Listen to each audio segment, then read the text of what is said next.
Good morning all. मैं doctor S के यादव आप सभी का फिर से एक बार स्वागत करता हूं हमारे सुपर 100 प्रोग्राम के अंतर्गत। तो डियर, जैसा कि हमारा ये जो प्रोजेक्ट है शायद उसका आज आखिरी दिन है, तो हमारा जो प्रोजेक्ट है ये 2 टर्म्स में होगा शायद। तो उसमें पहला टर्म्स आज समाप्त होता है, जिसके अंदर मैंने आप लोगों को 3 चैप्टर अभी कंप्लीट करा दिए हैं।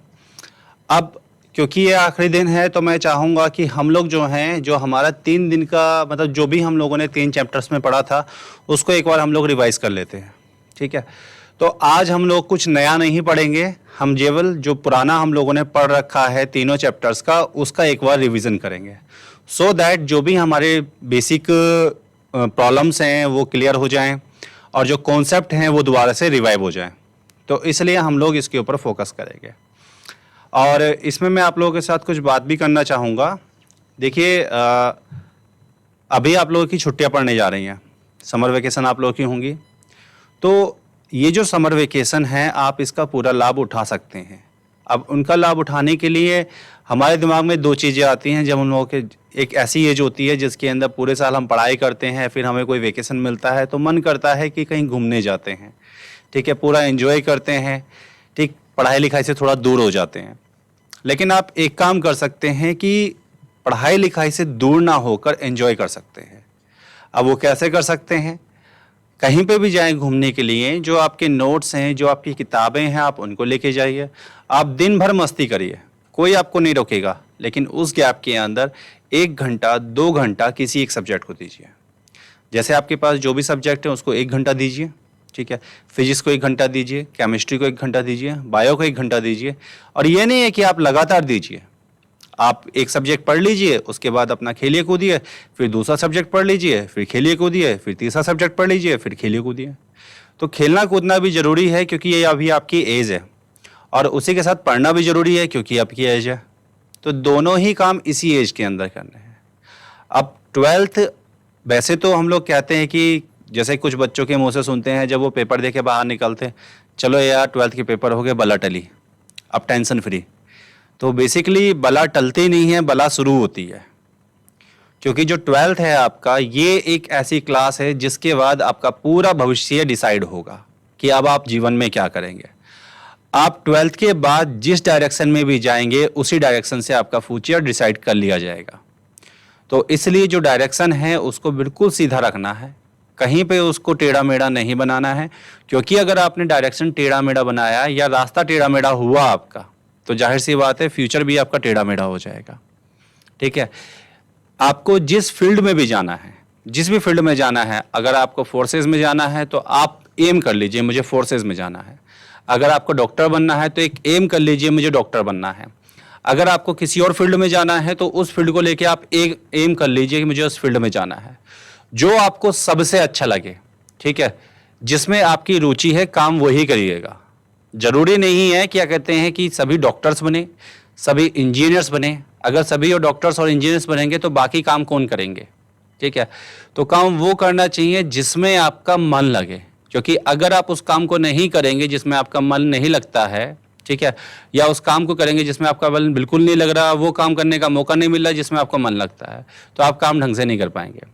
आप पढ़ाई करेंगे तो पढ़ाई वो सब्जेक्ट चूज करिए आगे भविष्य में जो आपको पढ़ना पसंद है, उस फील्ड को चूज करिए जिसमें काम करना पसंद है। जब आप ये चीज़ें चूज कर लेंगे कि मुझे भविष्य में क्या करना है, तो उसके बाद अपना पथ बनाइए खुद कि उस रास्ते पर कैसे मैं चलूँगा, उस रास्ते में क्या क्या चीज़ें आएंगी और जो मेरा टारगेट है, जो मेरा एक फोकस है वो क्या है। मान लीजिए कि एक बच्चा है, उसे फोर्सेस में जाना है।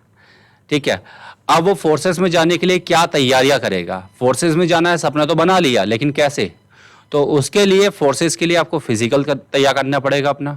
तो फिजिकल के हिसाब से आपको जो है अपनी जो भी आप स्पोर्ट्स एक्टिविटी करते हैं आप उनको करिए। इसी के अलावा अगर आप फोर्सेस में जा रहे हैं तो वहाँ पे ये नहीं है कि आपकी पढ़ाई लिखाई नहीं आएगी, फोर्सेस में भी पढ़ाई लिखाई आती है, उसके भी एग्ज़ाम्स होते हैं। और जितना अच्छा आपका इंटेलेक्चुअल होगा, जितना अच्छा आपका स्पोर्ट्स होगा, फोर्सेस में जाने के चांसेस भी उतने ज़्यादा होंगे और साथ ही साथ प्रमोशन के भी चांसेस उतने ज़्यादा होंगे। ठीक है, आप कभी भी किसी चीज़ को लेकर इस तरह से चूज़ मत करिएगा, यार कुछ तो करना था इसलिए मैंने सोचा ये कर लिया।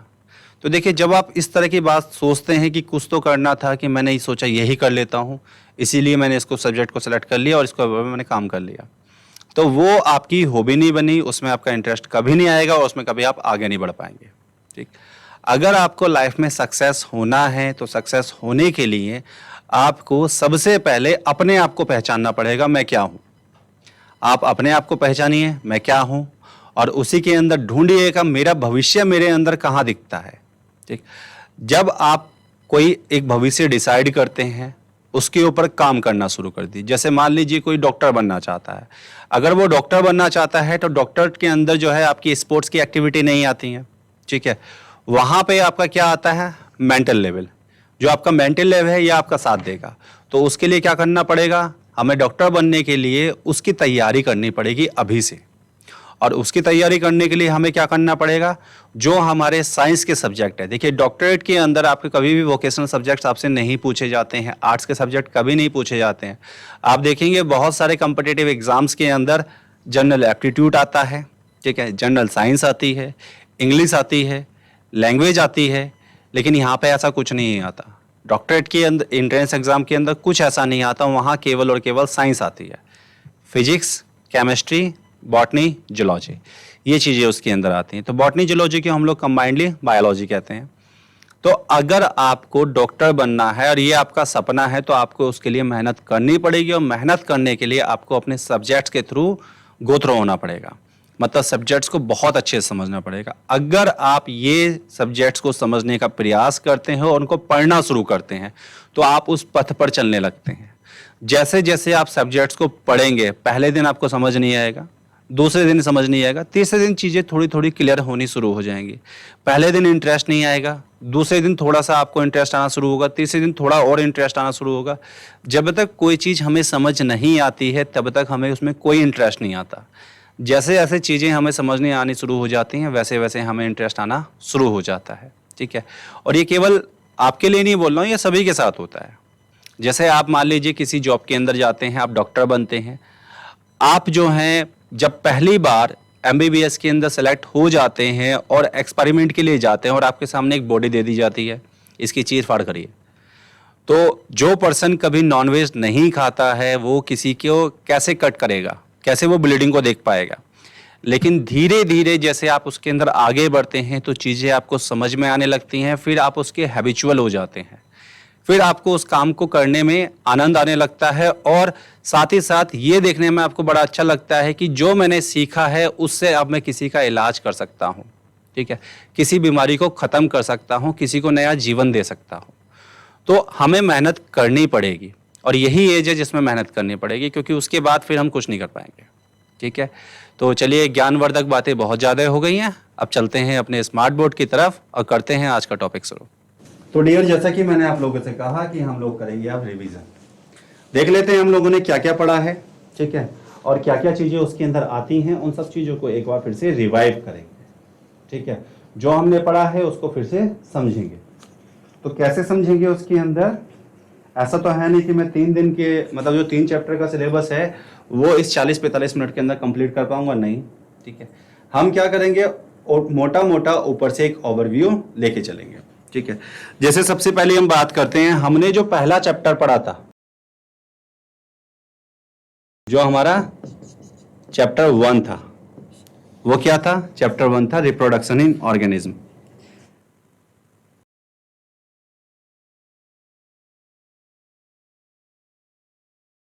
Reproduction in organisms. ठीक है, मतलब जीवों में जनन, जीवों में जनन, ये पहला चैप्टर था। अब जीवों में जनन के अंदर हम लोग क्या क्या देखा, हम लोगों ने सबसे पहले तो समझा जो रिप्रोडक्शन होता है वो क्या होता है, जो रिप्रोडक्शन है वो क्या होता है, मतलब जनन क्या होता है। तो हम रिप्रोडक्शन को कैसे समझाते हैं, ठीक है, वह प्रक्रिया याद करिएगा जिसमें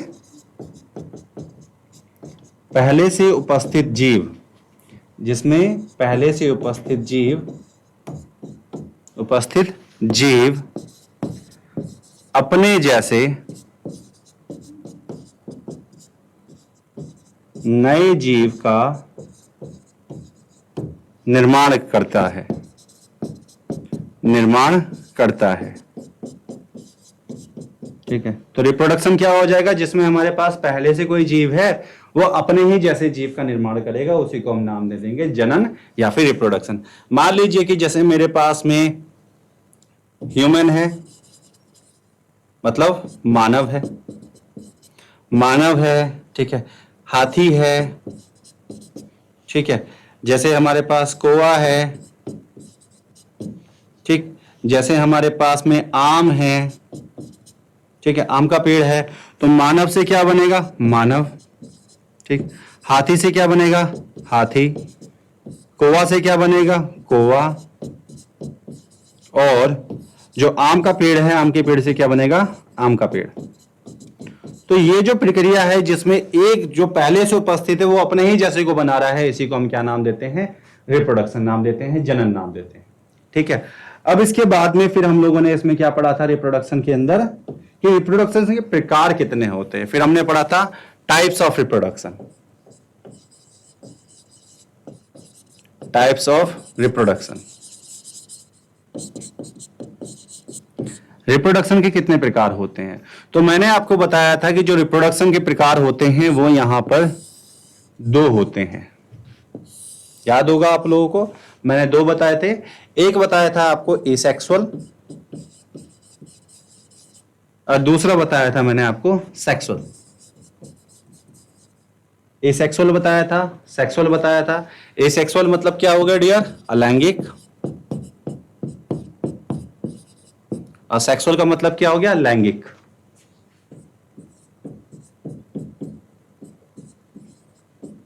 सेक्सुअल का मतलब हो गया लैंगिक, अलैंगिक एंड लैंगिक।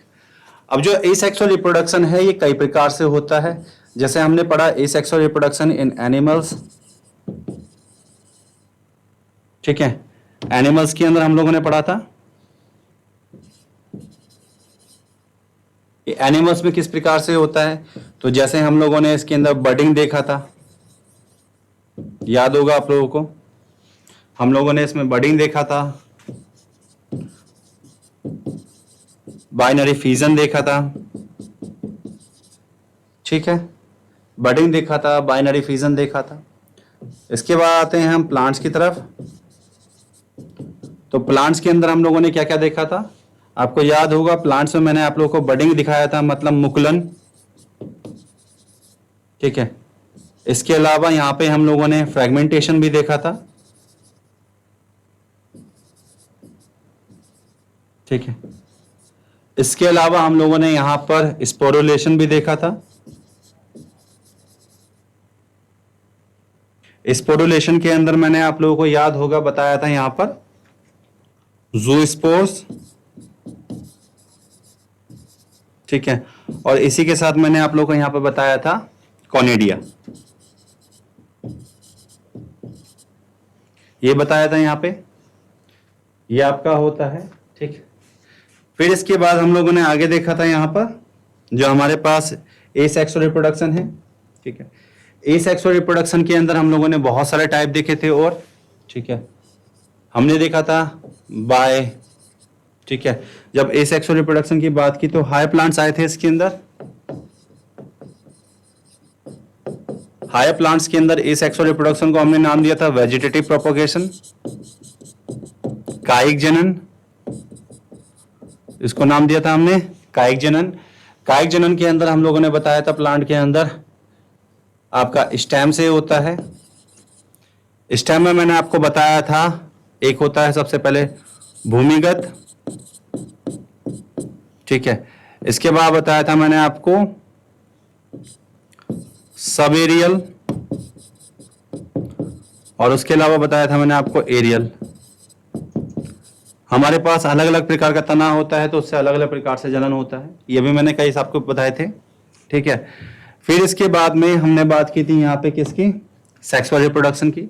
तो सेक्सुअल रिप्रोडक्शन के अंदर मैंने आपको बताया था कि सेक्सुअल रिप्रोडक्शन क्या होता है, ठीक है, और उसके अंदर जो सेक्सुअल रिप्रोडक्शन होता है यहाँ पे मैंने आपको बताया था कि जो सेक्सुअल रिप्रोडक्शन होता है उसका एक ही तरीका होता है, वो होता है सिनगैमी, ये होता है सिनगैमी। सिनगैमी का मतलब क्या बताया था मैंने आपको, ठीक है, युग्मकों का संलयन।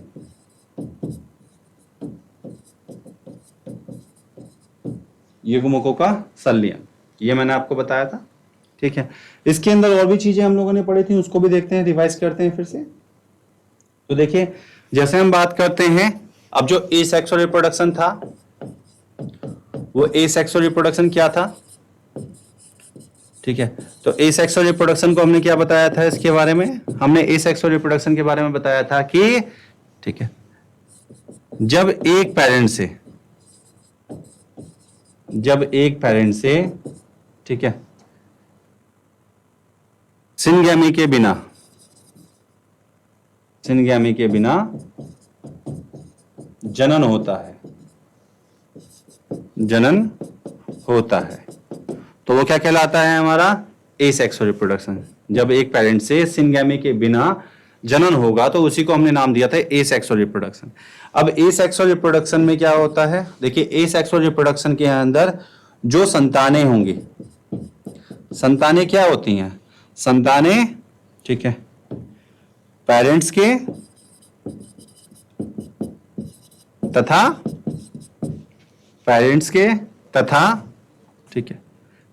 तथा सिबलिंग्स के, सिबलिंग्स मतलब जो भी इनके साथ की दूसरी संतानें हैं, भाई बहन जो भी रहते हैं, ठीक है, सिबलिंग्स के क्लोन्स होते हैं। यहाँ पे जो संतानें होंगी वो पेरेंट के लिए और सिबलिंग्स के लिए क्लोन होंगी। अब क्लोन क्यों होती हैं, क्योंकि यहाँ पे किसी भी प्रकार का वेरिएशन नहीं पाया जाता है, जो संतानें हैं वो आइडेंटिकल होती हैं, ठीक है। इसमें उत्पन्न संतानें कैसे रहेंगी, संतानें आइडेंटिकल होती हैं, क्यों होती हैं, क्योंकि मियोसिस नहीं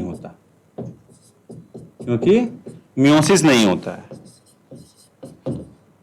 और आपको मैंने बताया था कि मियोसिस में क्या हो रहा था, वहां पे क्रॉसिंग ओवर और रिकॉम्बिनेशन, पुनर्योजन हो रहा था वहां पे, जिसकी वजह से जो हमारे जीव हैं उनमें विभिन्नताएं आ रही थी।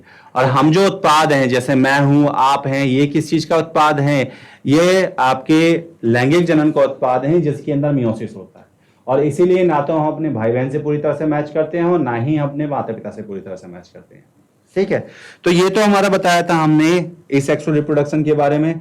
फिर हमने देखा था यहाँ पे सेक्सुअल रिप्रोडक्शन के बारे में। जो सेक्सुअल रिप्रोडक्शन होता है वो क्या होता है, तो सेक्सुअल रिप्रोडक्शन के बारे में मैंने क्या बताया था, इसमें युग्मकों का निर्माण तथा उनका फ्यूजन होता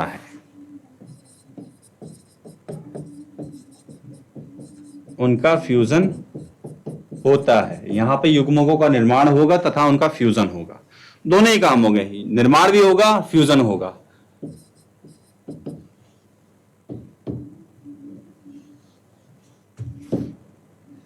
फ्यूजन की प्रक्रिया को क्या कहते हैं, फ्यूजन की प्रक्रिया को क्या नाम दिया था डियर हमने, फ्यूजन की प्रक्रिया को फर्टिलाइजेशन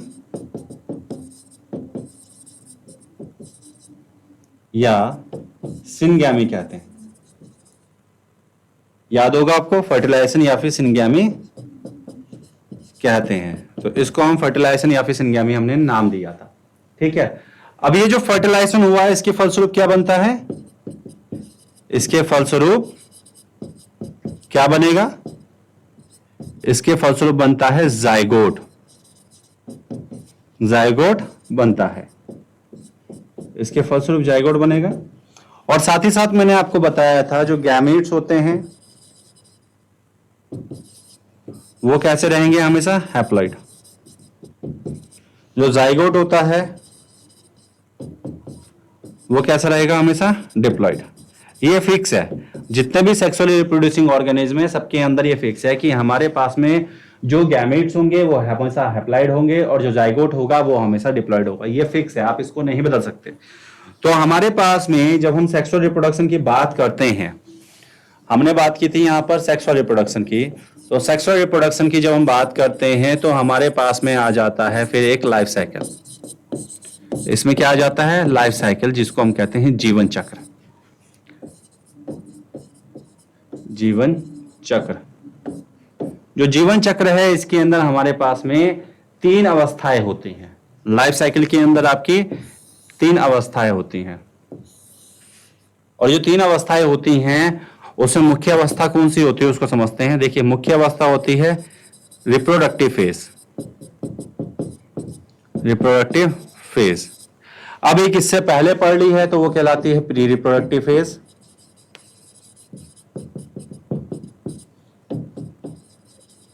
और जो बाद में आती है उसको हम बोलते हैं पोस्ट रिप्रोडक्टिव फेज।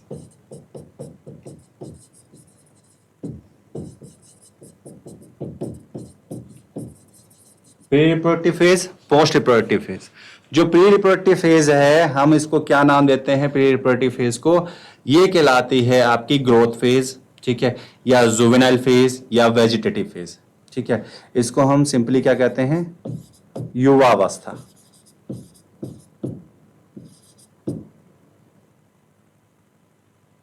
या इसको हम कहते हैं किशोर अवस्था।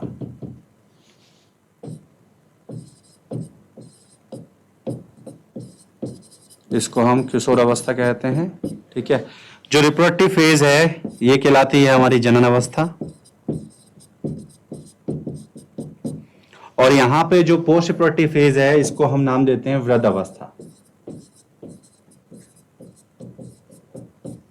ठीक है। तो जो जीवन चलेगा वो यहां से पहले यहां पहुंचेंगे हम, और यहां से फिर यहां पहुंचेंगे, और अल्टीमेटली डेथ।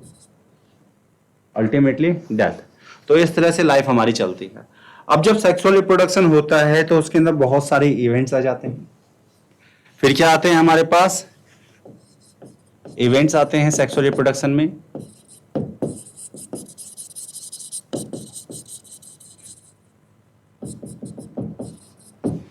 हमारे पास इवेंट्स आ जाते हैं सेक्सुअल रिप्रोडक्शन में। अब इवेंट्स की हम बात कर लेते हैं तो देखिए, हमारे पास जब सेक्सुअल रिप्रोडक्शन होता है तो मेन होता है यहाँ पर फर्टिलाइजेशन। जैसा कि मैंने आपको बताया था, फर्टिलाइजेशन मतलब संलयन या संयुग्मन। अब जो फर्टिलाइजेशन है, कुछ घटनाएं इससे पहले होंगी और कुछ घटनाएं इसके बाद होंगी। तो हमारे पास 3 इवेंट पाए जाते हैं। एक होता है प्री फर्टिलाइजेशन इवेंट्स,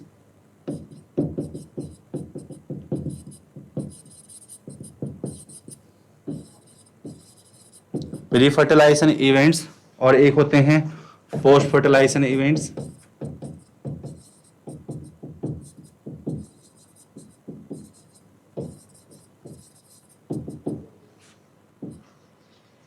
अब इसमें क्या होता है आपको याद होगा, हम बताते हैं इसमें जनन अंग बनेंगे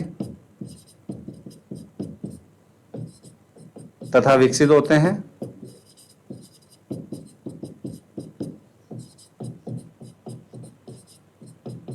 जनन अंग बनते हैं तथा विकसित होते हैं। उसके बाद युग्मक का निर्माण होता है।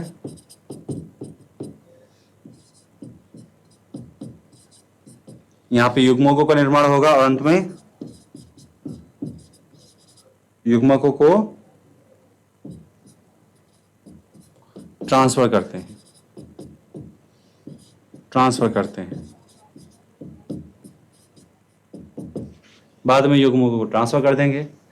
अब यहां पे हम बात कर लेते हैं फर्टिलाइजेशन में क्या होता है। यहां सिंगैमी होती है, जिसमें नर तथा मादा युग्मक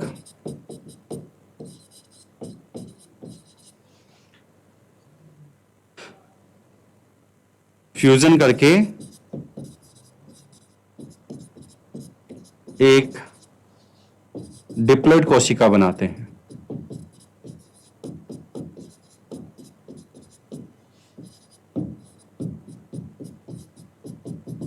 ठीक है, तो ये फर्टिलाइजेशन में होता है। अब पोस्ट फर्टिलाइजेशन इवेंट्स में क्या आ जाता है? पोस्ट फर्टिलाइजेशन इवेंट्स में हम बताए थे यहाँ पे सिंपल सा।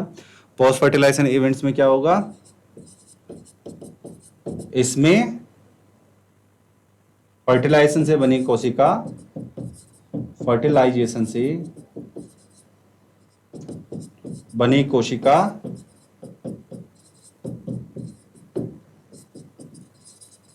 जायगोट बनाती है। तो पहला काम तो होगा जायगोट का निर्माण, और दूसरा काम क्या होगा, जायगोट उसके पश्चात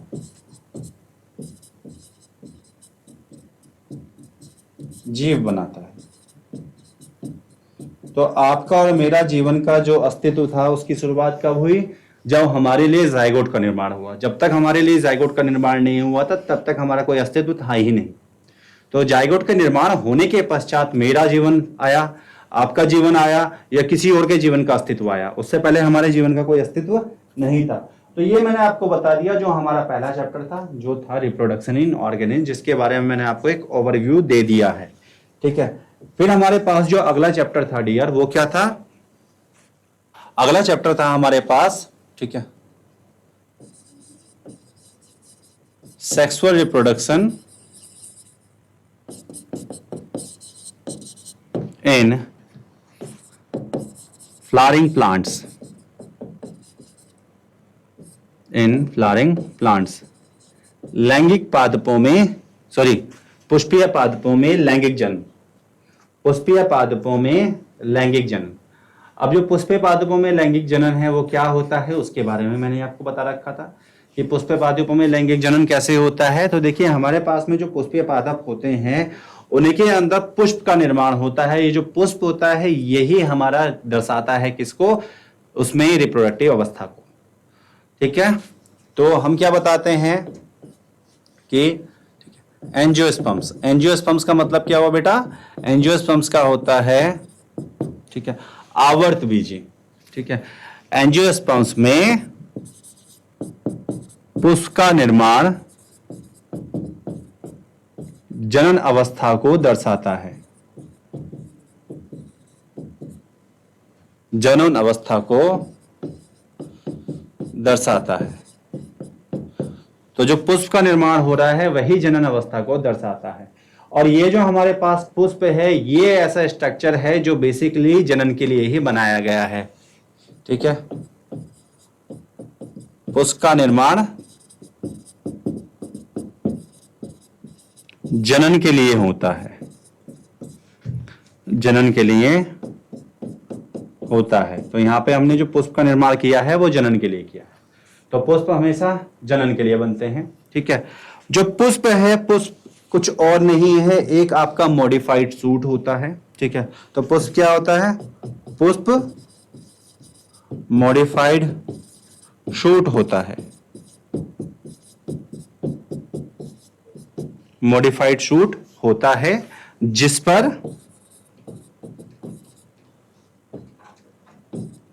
विभिन्न प्रकार की पत्तियां पाई जाती हैं, पत्तियां पाई जाती हैं जिसमें से कुछ जनन में भाग लेती हैं, जनन में भाग लेती हैं। तो कुछ ही पत्तियां ऐसी होंगी पुष्प की जो जनन में भाग लेगी, बाकी पत्तियां जनन में भाग नहीं लेती। ठीक है, इसके बारे में हम पहले ही पढ़ चुके हैं। अब इसके अंदर देख लेते हैं आगे। तो जैसे पुष्प होता है, पुष्प का आपको स्ट्रक्चर याद होगा, जो हम लोगों ने पुष्प बनाया था उसका स्ट्रक्चर आप लोगों का याद होगा। जैसे मान लीजिए मैं फिर से आपको एक पुष्प का डायग्राम बना के दिखाता हूं।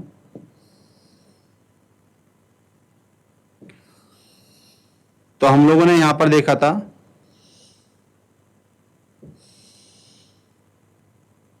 जो पुष्प होता है उसके अंदर विभिन्न प्रकार की संरचनाएं पाई जाती हैं। आप लोगों को याद भी होगा, हमने बनाया था इनको।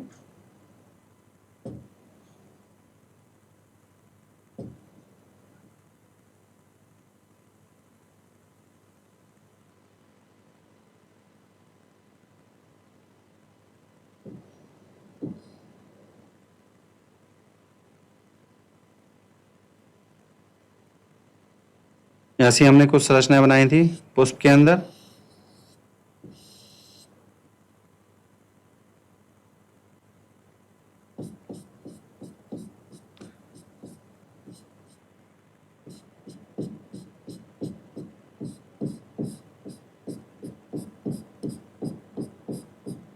इस तरह से हमने एक डायग्राम बना के दिखाया था और इसके अंदर फिर हमने अलग अलग संरचनाओं को प्रदर्शित किया था।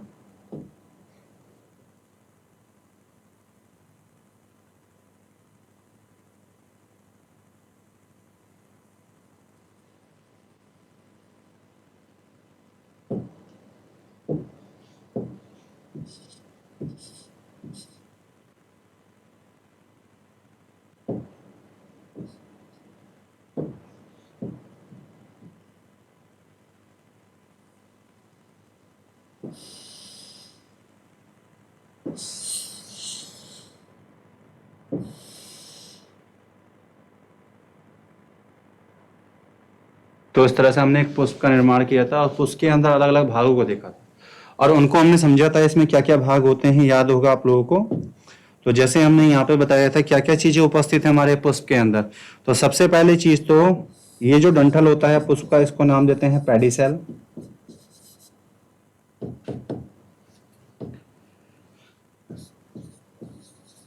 क्या कहते हैं डियर इसको? पेडिसेल। ठीक है, ये होता है पेडिसेल। ठीक, इसके अलावा आपको याद होगा ये जो फूली हुई संरचना थी, इस फूली हुई संरचना को हम क्या नाम देते हैं? ये होता है थैलेमस। ये बताया था हमने, थैलेमस। ठीक है, ये जो पत्ती नुमा संरचनाएं हैं, ठीक है, इस संरचना को हमने क्या नाम दिया था? This is called sepal. ठीक है, सेपल, बाह्य दल। ठीक है, ये क्या है हमारे पास? ये है पेटल, पांखुड़ी, इसको दल कहते हैं। ठीक है, ये क्या है? ये है स्टेमन। ठीक है, इसको हम पुंकेसर कहते हैं। और ये जो है ये पिस्टिल होता है या फिर कार्पल होता है, इसको हम पिस्टिल कहते हैं या फिर कार्पल कहते हैं, ये आपको याद होगा। इसको पिस्टिल या कार्पल नाम दिया था। इनके चक्र होते हैं, इन चक्रों को अलग अलग नाम देते हैं। ठीक है, जैसे अगर चक्र की बात करें तो जो हमारे पास में पिस्टिल या कार्पल का चक्र होता है इसको हम कहते हैं गाइनोशियम। इसको हमने नाम दिया था गाइनोशियम। ठीक है, जो स्टेमन का चक्र है इसको हमने नाम दिया था एंडोशियम। ठीक है, जो पेटल का चक्र है इसको हमने नाम दिया था कोरोला। जो हमारे पास सेपल का चक्र है इसको हमने नाम दिया था कैलिक्स। ठीक है, क्योंकि ये चक्रों में उपस्थित होते हैं। तो ये पुष्प आपको याद होगा। अब इस पुष्प में केवल दो ही हमारी ऐसी संरचनाएं हैं जो जनन में भाग लेती हैं, बाकी संरचनाएं जनन में भाग नहीं लेती हैं। ठीक है, ये आपको याद होगा, मैंने आप लोगों को बताया भी था। तो जैसे हम बताते हैं, ठीक है, ये पुष्प का डायग्राम आप लोगों को समझ में आ गया होगा, हम लोगों ने पहले भी देखा था ये। ठीक है, जैसे हम बताते हैं जो पुष्प है, ठीक है, जो पुष्प है, अब पुष्प में आपके दो जनन संरचनाएं होती हैं। ठीक है, क्या क्या होती हैं दो जनन संरचनाएं? एक होती है नर जनन अंग। ठीक है, और दूसरा क्या होता है? मादा जनन अंग। नर जनन अंग, मादा जनन अंग। जो नर जनन अंग होता है आपको याद होगा, इसको हमने कहा था एंडोशियम। क्या कहा था हमने इसको? एंडोशियम। जो मादा जनन अंग थी इसको हमने क्या नाम दिया था? इसको कहा था हमने गाइनोशियम। ठीक है, गाइनोशियम। ठीक, जो हमारे पास में इसकी यूनिट होती है, इसकी की यूनिट क्या होती है? स्टेमन। यहाँ पर स्टेमन पाया जाता है। यहाँ पे जो गाइनोशियम होता है इसकी यूनिट होती है पिस्टिल या फिर कार्पल। हम पिस्टिल करके चलते हैं यहाँ पे, पिस्टिल या फिर कार्पल। ठीक है, स्टेमन के पास प्रेजेंट होता है एंथर। ठीक है, यहाँ पर प्रेजेंट होता है ओवरी, यहाँ प्रेजेंट रहेगा ओवरी। ठीक है, जो हमारे पास एंथर होता है, एंथर में प्रेजेंट रहती है माइक्रोस्पोरेंजिया। माइक्रोस्पोरेंजिया है ना। जो ओवरी होता है, ओवरी के पास प्रेजेंट रहता है हमारा मेगास्पोरेंजिया। जो मेगास्पोरेंजिया यही है आपका ओव्यूल। इसी को हम क्या नाम देते हैं, ओव्यूल। ठीक, इतना तो मैंने आपको बताया था। अब हम चलते हैं नेक्स्ट स्लाइड की तरफ। जो माइक्रोस्पोरेंजिया होता है, यहाँ प्रेजेंट रहती है आपकी microspore mother cell, microspore mother cell. जो मेगास्पोरेंजिया होता है, यहाँ प्रेजेंट होती है मेगास्पोर मदर सेल।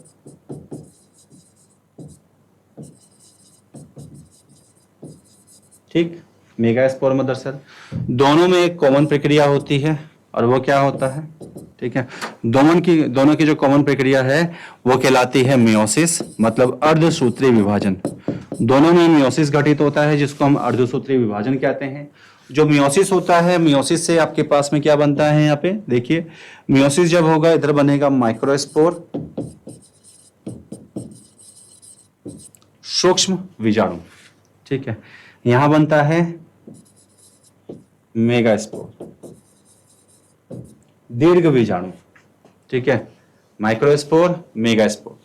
जो माइक्रोस्पोर है ये होता है फीमेल गैमेटोफाइट। सॉरी, माइक्रोस्पोर क्या होता है हमारा, ये होता है मेल गैमेटोफाइट। ठीक है, ये क्या कहलाएगा, ये मेल गैमेटोफाइट कहलाता है पॉलन ग्रेन। मेल गैमेटोफाइट कहलाता है पॉलन ग्रेन। आपको याद होगा जो मेगास्पोर है, मेगास्पोर से क्या बनता है आपका, फीमेल गैमेटोफाइट, फीमेल गैमेटोफाइट। और ये जो फीमेल गैमेटोफाइट है ये क्या है, एम्ब्रियो सैक। आपको दिखाया था मैंने डायग्राम के अंदर, ये होता है एम्ब्रियो सैक। ठीक है, अब आगे बात कर लेते हैं इसके अंदर हमारे पास क्या बनता है और आगे संरचनाएं। ठीक है, अब हम आगे देखेंगे यहां पर, तो जो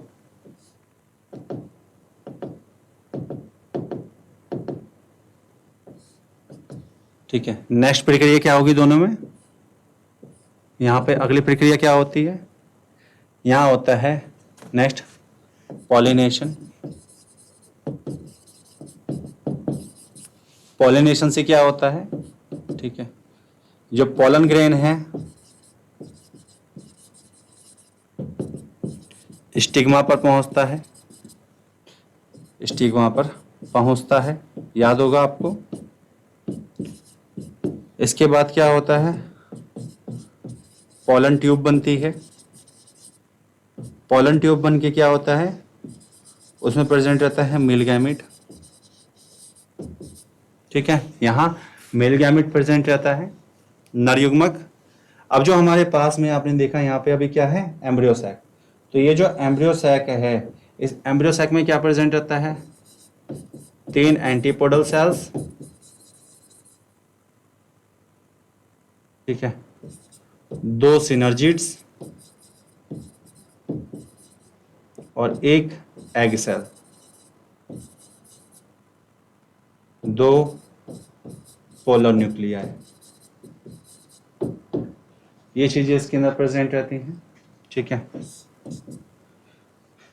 एग क्या होता है, ये फीमेल गैमेट होता है। ठीक, अंत में दोनों के बीच में क्या होता है, अगर हम बात करें तो पॉलन ट्यूब के अंदर 2 मेल गैमेट प्रेजेंट रहेंगे। नेक्स्ट क्या होगा यहाँ पे, फर्टिलाइजेशन। आपको याद होगा नेक्स्ट होता है यहाँ पर फर्टिलाइजेशन। जब फर्टिलाइजेशन होता है तो जो फर्टिलाइजेशन हुआ है, ठीक है, उसमें क्या होता है, 1 मेल गैमेट, ठीक है, प्लस 1 एग सेल। ठीक है, 1 मेल गैमेट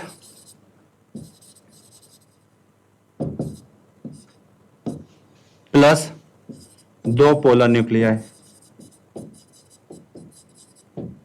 अब यहां पे जो मेल गैमेट हैं, अगर आप देखेंगे तो जो मेल गैमेट हैं,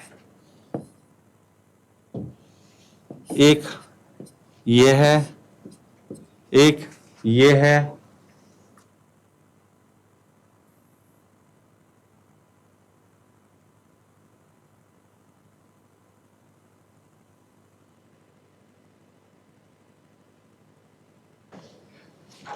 ठीक है बेटा। तो देखिए यहाँ पे एक मिल गैमीट फ्यूज करेगा एक्सेल के साथ में, दूसरा मिल गैमीट फ्यूज करता है पोलर न्यूक्लियर के साथ में। तो यहाँ पे कुल मिला के 2 बार संलयन हो रहा है, इसलिए इसको बोलते हैं डबल फर्टिलाइजेशन। डबल फर्टिलाइजेशन याद होगा आपको, हमने बात की थी कि जो हमारे आवर्त बीजी होते हैं इनमें डबल फर्टिलाइजेशन होता है, जो इनकी एक विशिष्ट लक्षण है। इसके अलावा किसी और के अंदर ये आपको देखने को नहीं मिलेगा, केवल और केवल हमारे एंजियोस्पर्मिक पादप मतलब आवर्त बीजी पादपों के अंदर ही डबल फर्टिलाइजेशन देखने को मिलता है, वो कहीं और नहीं देखने को मिलता। और इसके अलावा ये देखिए मेल गैमेट के पास में अपना एक न्यूक्लियस प्रेजेंट होता है। देखिए ये क्या हो गया हमारे पास में, यहाँ पे एक न्यूक्लियस होगा हमारे पास मेल गैमेट के पास में, 2 न्यूक्लियाई पहले से प्रेजेंट है, तो ये कहलाता है ट्रिपल फ्यूजन। ये कहलाएगा ट्रिपल फ्यूजन। तो जो डबल फर्टिलाइजेशन ट्रिपल फ्यूजन की प्रक्रिया है वो केवल और केवल किसके पास पाई जाती है, ये केवल और केवल एंजियोस्पर्मिक पादपों के पास पाई जाती है, पुष्पीय पादपों के पास पाई जाती है, और किसी के पास ही हमें देखने को नहीं मिलती। ठीक है, अब यहाँ पे हमारे पास जब ये प्रक्रिया हो जाएगी तो इसके बाद क्या होगा, अगला स्टेप, ठीक है, जो ओव्यूल है वो सीड बनाएगा। ओव्यूल क्या बनाएगा, सीड बनाएगा। ठीक है, जो ओवरी है ये फ्रूट बनाएगी। ओव्यूल सीड बनाएगा, ओवरी फ्रूट बनाएगी, दैट्स ऑल। तो ये हमारे पास में प्रक्रिया थी जिसके अंदर हम लोगों ने पूरा देखा। देखिए हम यहां से देखते आ रहे हैं इसको, उसके पास नर जननांग मादा जननांग, नर जननांग एंडोशियम, मादा जननांग गाइनोशियम। जो एंडोशियम की यूनिट है वो स्टेमन है, जो गाइनोशियम की यूनिट है वो पिस्टिल है। जो हमारे पास स्टेमन है उसके पास एंथर है, जो पिस्टिल है उसके पास ओवरी है। एंथर में माइक्रोस्पोरेंजिया प्रेजेंट होता है और ओवरी के अंदर मेगास्पोरेंजिया प्रेजेंट होती है, जिसको हम ओव्यूल कहते हैं। ठीक है, अब जो हमारे पास में माइक्रोस्पोर मदर सेल प्रेजेंट रहेगी माइक्रोस्पोरेंजिया के अंदर, मेगास्पोर के अंदर मेगास्पोर मदर सेल प्रेजेंट रहेगी मेगास्पोरेंजियम के अंदर। यहाँ पे हो जाएगा मियोसिस, तो यहाँ बनेगा माइक्रोस्पोर, वहां बनेगा मेगास्पोर। माइक्रोस्पोर से बनेगा मेल गैमेटोफाइट जिसको पोलन ग्रेन कहते हैं, मेगास्पोर से बनेगा फीमेल गैमेटोफाइट जिसको एम्ब्रियो सैक कहते हैं। ठीक है, फिर हमने इसके बाद आगे बताया था इसके अंदर, फिर आगे हमने क्या बताया था कि हमारे पास में पॉलिनेशन होता है, पॉलिनेशन से पोलन ग्रेन स्टिग्मा पर पहुंचता है और वहां पे पोलन ट्यूब का निर्माण करता है जिसके अंदर 2 मेल गैमेट प्रेजेंट रहते हैं।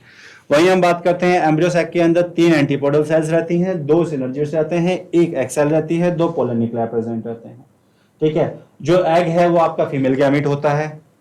इसके बाद अगला स्टेप क्या होता है, फर्टिलाइजेशन। फर्टिलाइजेशन के अंदर एक गैमेट जो है मेल का वो फ्यूज करेगा एक्स सेल के साथ में, जो दूसरा गैमेट है मेल का वो फ्यूज करता है पोलर न्यूक्लियर के साथ में, क्योंकि यहाँ पे 2 फ्यूजन हो रहे हैं मेल गैमेट के साथ में, इसलिए कहलाता है डबल फर्टिलाइजेशन। और ट्रिपल फ्यूजन इसलिए कहते हैं क्योंकि एक मेल गैमेट जो है 2 पोलर न्यूक्लियर के साथ फ्यूज करता है, तो 3 न्यूक्लियस आपस में संलयन होते हैं। उसके बाद में क्या होता है, जो ओव्यूल है वो आपका सीड में कन्वर्ट होगा, ओवरी आपकी फ्रूट में कन्वर्ट हो जाएगी, दैट्स ऑल। तो यहां पर मैंने आपको कंप्लीट कर दिया है किसके बारे में, जो लैंगिक पादपों में जनन था उसके बारे में मैंने आपको बता दिया है। अब इसके बाद हम बात करते हैं जेनेटिक्स की। तो जेनेटिक्स के अंदर मैंने आप लोगों को बताया था कि जो जेनेटिक्स है इसके अंदर क्या होती है, स्टडी होती है। ठीक है, जेनेटिक्स के अंदर हम किस चीज की स्टडी करते हैं बेटा, इनहेरिटेंस और वेरिएशन की। ठीक है, स्टडी किस चीज की होती है, स्टडी ऑफ, ठीक है, इसमें 2 चीजों की स्टडी करते हैं, एक होता है इनहेरिटेंस और दूसरा होता है इसके अंदर variations. Inheritance and variation. Inheritance की बात करें तो यहां पे क्या होता है, कैरेक्टर ट्रांसफर होते हैं, कैरेक्टर ट्रांसफर होते हैं। और कहां ट्रांसफर होते हैं, एक जनरेशन से नेक्स्ट जनरेशन में, एक पीढ़ी से अगली पीढ़ी में कैरेक्टर ट्रांसफर होते हैं। ठीक है, वहीं हम वेरिएशन की बात करें तो वेरिएशन से क्या होता है, ठीक है, इसमें क्या होगा, ठीक है, जीवों के मध्य विभिन्नता आती है। जैसे हमारे अंदर सारे कैरेक्टर ह्यूमन वाले हैं और हमको जो जन्म दिया है वो ह्यूमन ने दिया है। तो ह्यूमन से ह्यूमन के लक्षण ट्रांसफर होने की प्रक्रिया हो गई आपकी इनहेरिटेंस, वंशागति। ठीक है, अब वहीं हम बात कर लेते हैं वेरिएशंस की। तो हम भले से ह्यूमन हैं लेकिन हम बाकी ह्यूमन से कुछ विशेषता रखते हैं। जैसे हमारा जो फेशियल कैरेक्टर है ना माता से मैच करेगा ना पिता से मैच करेगा। ठीक है, तो ये क्या है, ये वेरिएशंस है। जो हमारी हाइट है ना तो एग्जैक्ट हमारे माता की होगी ना हमारे एग्जैक्ट पिता की होगी। इवन हम अपने भाई बहनों में भी एक जैसे नहीं दिखाई देते। तो ये वेरिएशंस हो गए। अब जो हमारे पास इनहेरिटेंस है, इनहेरिटेंस को समझाने के लिए, वंशागति को समझाने के लिए मेंडल्स ने काम किया था और मेंडल्स ने अपने नियम दिए थे। तो मेंडल्स के जो नियम आए वो क्या कहलाए, ठीक है, वो कहलाए मेंडल के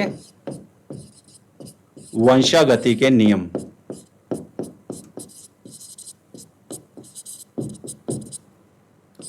वंशागति के नियम, ठीक है। तो मेंडल के वंशागति के नियम कहलाए।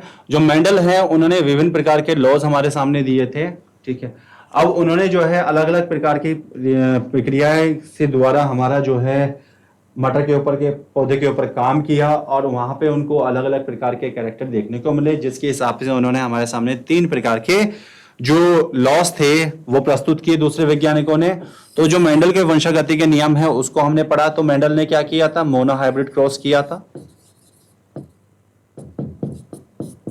मोनोहाइब्रिड क्रॉस, जब मोनोहाइब्रिड क्रॉस किया था जिसको हम कहते हैं एक संकर संकरण। तो मोनोहाइब्रिड क्रॉस के अंदर, मोनोहाइब्रिड क्रॉस जो किया था इन्होंने, इस मोनोहाइब्रिड क्रॉस के अंदर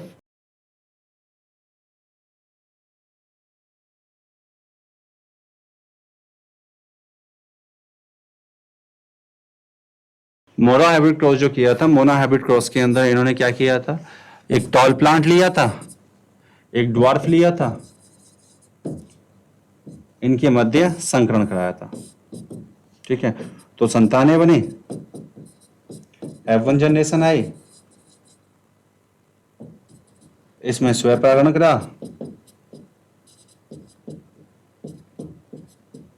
और इससे F2 जनरेशन आई। सिंपल सा था। ठीक है, और इसी के अंदर इन्होंने एक दी थी लॉ ऑफ डोमिनेंस। एक क्या नाम दिया इन्होंने, लॉ ऑफ डोमिनेंस। ठीक है, और दूसरा दिया था ना लॉ ऑफ सेग्रीगेशन।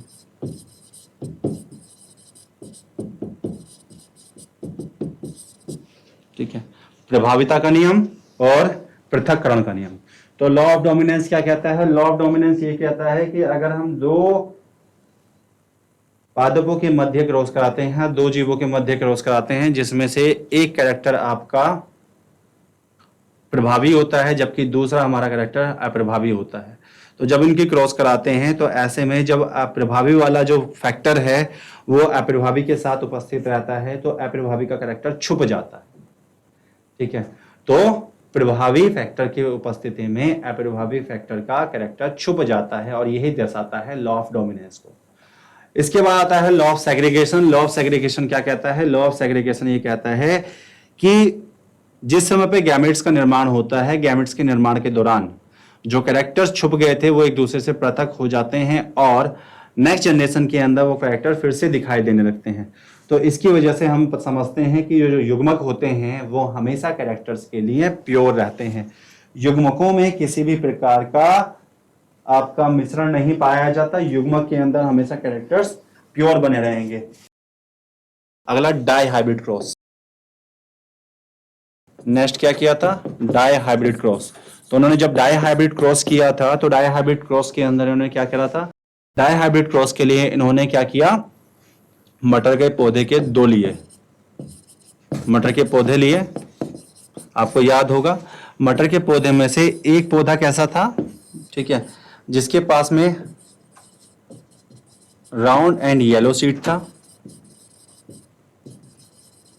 ठीक है, जबकि दूसरा जो इनके पास पौधा था उसके पास रिंकल्ड एंड ग्रीन सीड था। इनके बीच में इन्होंने क्रॉस कराया था और क्रॉस कराने के बाद में जो भी रिजल्ट आया, देखिए पूरा तो मैं बता नहीं सकता यहाँ पे क्योंकि टाइम हमारे पास है ही नहीं। जो भी रिजल्ट आया उसके आधार पर इन्होंने हमारे सामने एक नियम प्रस्तुत किया, और वो जो नियम बन के आया हमारे पास में, वो नियम कहलाया आपका स्वतंत्र अभियून का नियम, लॉ ऑफ इंडिपेंडेंट असॉर्टमेंट। ठीक है, तो इसके अंदर उन्होंने दिया हमारे सामने लॉ ऑफ इंडिपेंडेंट असॉर्टमेंट।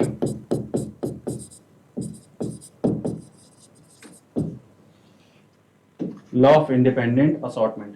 तो जो लॉ ऑफ इंडिपेंडेंट असॉर्टमेंट है, इसको आप स्वतंत्र अभियोन का नियम भी कहते हैं। लॉ ऑफ इंडिपेंडेंट असॉर्टमेंट के अंदर इन्होंने बिल्कुल साफ कर दिया था कि अगर हम अगर हम दो या दो से ज्यादा कैरेक्टर को एक साथ क्रॉस करने के लिए अपना आधार बनाते हैं, तो कोई भी कैरेक्टर किसी भी दूसरे कैरेक्टर के साथ जाने के लिए पूर्ण रूप से स्वतंत्र रहता है। ठीक है, ये आया था लॉ ऑफ इंडिपेंडेंट असॉर्टमेंट।